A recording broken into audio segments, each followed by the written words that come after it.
It started with a spark, an idea, to reimagine the PC for the first time in 40 years, for the age of AI.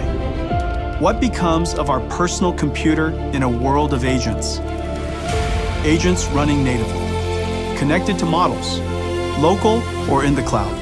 Our personal AI, sandboxed for security, running continuously, getting work done. The chips and the OS must evolve. Introducing RTX Spark. Everything we've learned over 33 years distilled into one chip. ከ40 ዓመታት በላይ ኮምፒውተርን የተጠቀምንበት አንድ መንገድ ነው። ማውዝን እናንቀሳቅሳለን፣ ኪቦርድን እንጫናለን፣ አፕሊኬሽኖችን እንከፍታለን፣ እኛ ኮምፒውተሮቻችንን እናዛለን። አሁን ግን ይህ ታሪክ ሊቀየር ነው። ለመጀመሪያ ጊዜ ኮምፒውተሩ እኛን መርዳት ብቻ ሳይሆን ከእኛ ጋር አብሮ ማሰብ እየጀመረ እንደሆነ እየተነገረ ነው። ባለፉት 40 ዓመታት ውስጥ የዊንዶውስ 95 እውን መሆንን ተከትሎ ኮምፒውተር ከትልልቅ ኩባንያዎች ወጥቶ የግል መገልገያ አድርጎት ከዕለት ተዕለት ህይወታችን ጋር አቆራኝቶት ቆይቷል። አሁን ደግሞ በአርቲፊሻል ኢንተለጀንስ አብዮት ምክንያት እኛ የምናውቀው የኮምፒውተር ዘመን እያከተመለት እንደሆነ ሰሞኑን ይፋ ተደርጓል። በቴክኖሎጂው ዓለም ትልቁን የገበያ ዋጋ የያዘው ኢንቪዲያ ባለፉት ዓመታት ከማይክሮሶፍት ጋር በሚስጥር ሲሰራ የቆየውን አዲስ ስትራቴጂ ይፋ አድርጓል። በዚህም ኮምፒውተር ከተራ አፕሊኬሽኖች መክፈቻ መሳሪያነት ወጥቶ አሁን ላይ ሙሉ በሙሉ በኤአይ ኤጀንቶች ወደሚመራ ፕላትፎርምነት እየተቀየረ ነው። የኢንቪዲያ ዋና ስራ አስፈጻሚ ጄንሰን ሁዋንግ በአንድ የቴክኖሎጂ ጉባኤ ላይ ይህን ታሪካዊ ለውጥ ለዓለም አውጇል። 40 years later, Microsoft and NVIDIA are going to reinvent the PC. This is going to be the new PC. ይህንን ታላቅ ሽግግር ምን ያህል ግዙፍ እንደሆነ ለማስረዳትም ጄንሰን ሁዋንግ ታሪክን ያነሳል።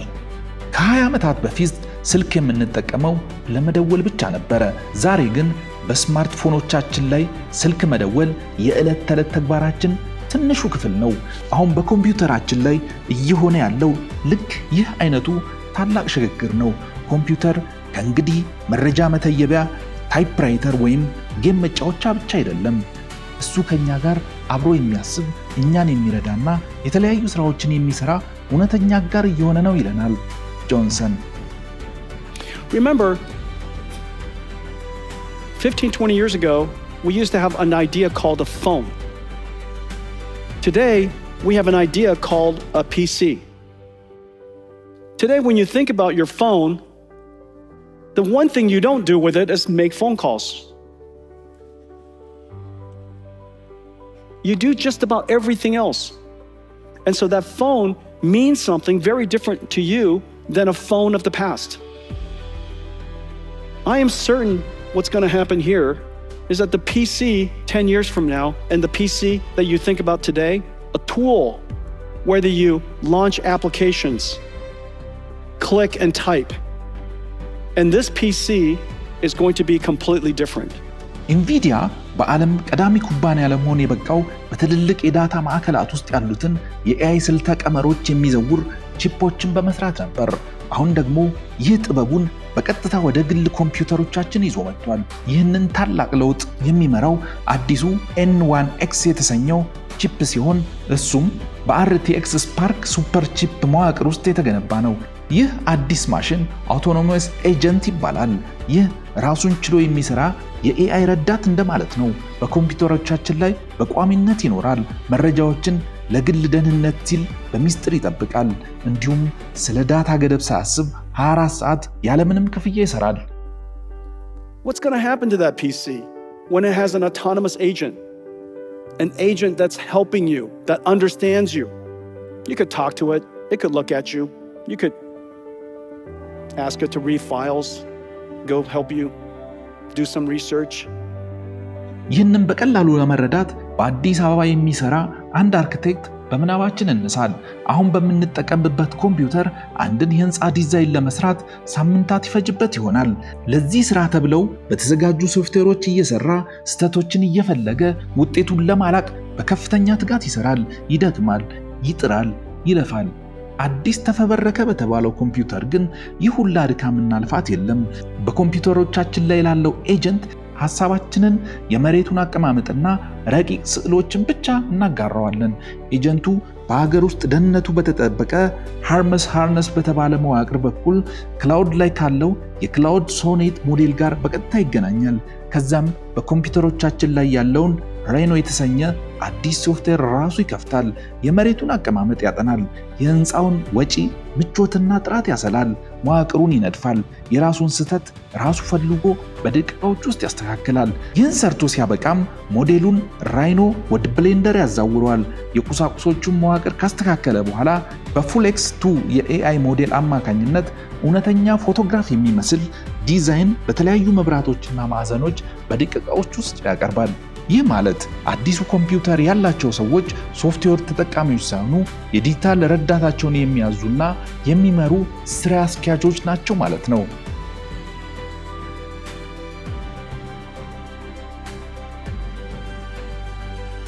ይህ በዓለማችን ኮምፒውተር አብዮትና አጠቃላይ የሰው ልጅ ህይወት ላይ ትልቅ ትርጉም አለው።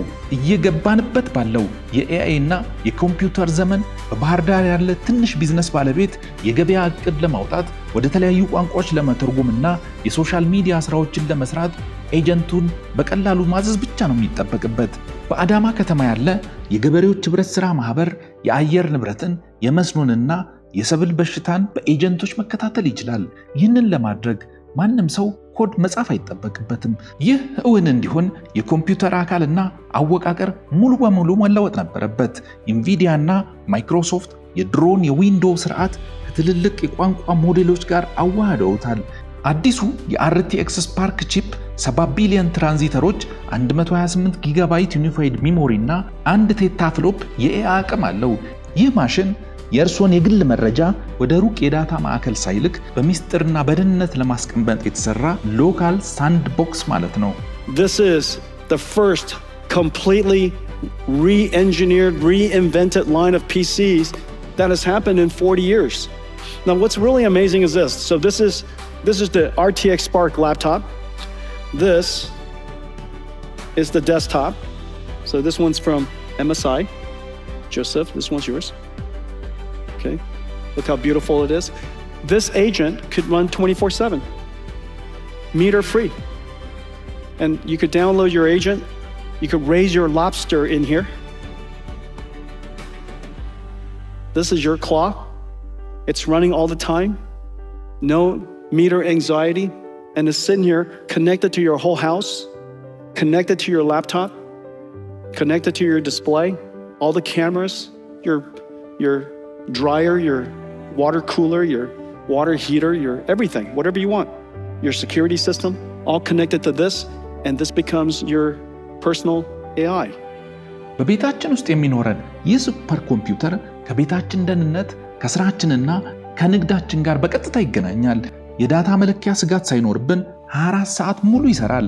ከኛ ጋር እየኖረ በየቀኑ የሚማርና ይበልጥ ብልህ እየሆነም ይሄዳል። ይህም በሳይንስ ፊክሽን ፊልሞች ላይ የምናያቸው ታማኝ ሮቦቶች ዛሬ በየቤታችን ሊገቡ ነው ማለት ነው። Here's my theory. I can totally imagine, just as every house today has a home theater, or many houses have home theaters, big TVs, lawnmowers, dishwashers. I could totally imagine that someday there's actually an AI supercomputer in your house. And it's running all of your agents, it's running all of your assistants. And they're doing all kinds of things for you all the time. And you have to have it in your house, just like you have a home theater in your house, you have stereos in your house, you have game consoles in your house. You would have assist AI agent computers running in your house. And these, in time, becomes a lot more like R2-D2 to you. It becomes more like C3PO to you than it feels like a PC to you. There is no question this reinvention of the computer is as big of a deal as the reinvention of the phone into what we now know as the smartphone. ይህ ታሪክ የኮምፒውተር ስልጣንና ኃይል በማን እጅ ይገባል የሚለውንም ጭምር የሚወስን ነው። ለዓመታት ትልልቅ የኤአይ መረጃዎች የሚቀመጡት በሌላ ሀገርና አህጉር በሚገኙ ጥቂት ኩባንያዎች እጅ ነበር። አሁን ግን ይህ አዲስ የኮምፒውተር ዘመን መረጃችንን ወደ ጓዳችን የሚመልስ ነው ይለናል ጄንሰን። ይህ ታሪክ አንድ ከባድ ጥያቄ ያስነሳል። እያንዳንዱ አድማጭና ተመልካች ራሱን እየጠየቀ ያለው ይህ ነው። ኤጀንቶች ስራን ሁሉ በፍጥነት ከሰሩ ለሰው ልጅ ምን አይነት የሥራ ሚና ይተርፋል የሚል ነው። ታሪክ ለዚህ ግልጽ መልስ አለው።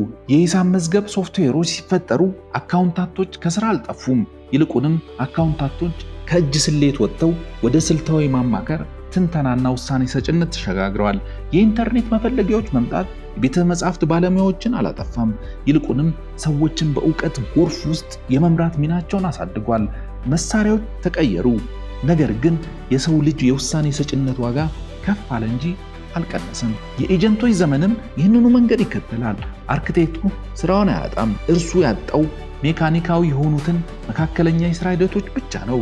ይህ ማለት ኮምፒውተራችን የእኛን ትዕዛዝ ተቀብሎ በደቂቃዎች ውስጥ የሚፈልገውን ነገር ያመርታል።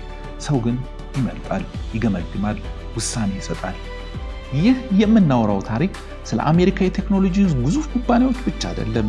ይህ ለሀገራችን ወጣቶችና ለአዲሱ ትውልድ የቀረበ የማንቂያም ደወል ጭምር ነው። ሶፍትዌሮች ራሳቸው ማሰብ በጀመሩበት ዘመን የሰው ልጅ ትልቁ ዋጋ የፈጠራና ስልታዊ ምናም መኖሩ እንደሆነ ልብ ሊባል ይገባል። አሁን ላይ በሶፍትዌሮች የመስራት ዕውቀት ብቻ ዋጋ አጥቷል። የዓለም ግዙፍ የፈጠራ ኩባንያዎች ሳይቀሩ አሰራራቸውን ከእነዚህ ኤጀንቶች ጋር እያዋሃዱ ይገኛሉ። The next one, Adobe. Incredible tool suite, of course, used by tens of millions of people around the world. They have re-engineered the architecture, the core of Adobe Photoshop and Premiere, and they're going to release it for RTX Spark. It is twice as fast. It's already fast. Now it's going to be twice as fast. And it's also designed to be agent-friendly. With its MCP server, it can now interact with agents on your laptop. ከ200 ዓመታት በፊት የኢንዱስትሪ አብዮት ዓለምን ቀይሯል። ከ40 ዓመታት በፊት የኮምፒውተር አብዮት የሥራውን ዓለም በእጅጉ ቀይሯል። ዛሬ ደግሞ የኤአይ አብዮት እያንዳንዱን ነገር ገልብጦ እየሰራ ነው። አሁን ጥያቄው ቴክኖሎጂው ወደ ኢትዮጵያ ይመጣል ወይስ አይመጣም የሚል አይደለም። ቴክኖሎጂው መምጣቱ አይቀሬ ነው። ጥያቄው ግን እኛ ለዚህ ዝግጁ ነን የሚል ነው። Microsoft and NVIDIA, over the last 3 years, it took this long to completely reinvent how the PC is going to work so that we could be ready for this moment. የኮምፒውተር ዘመን አላበቃም። ነገር ግን የምናውቀው የኮምፒውተር ዘመን ሙሉ በሙሉ በሚባል ደረጃ እየተቀየረ ነው።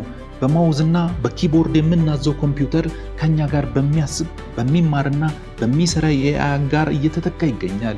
ይህ የቴክኖሎጂ ታሪክ ብቻ አይደለም። ይህ የኢትዮጵያ ወጣቶች የመጪው ዘመን ዕጣ ፈንታም ጭምር ነው። This is the beginning of a new line. And so we have a roadmap for this. This is a brand new product family for us. Every single generation of architecture, we will have a desktop, a laptop, a workstation, and then a desktop, a laptop, and workstation. And the thing that I'm just incredibly pleased, incredibly honored, is that 100% of the world's PC industry has joined us to reinvent the PC.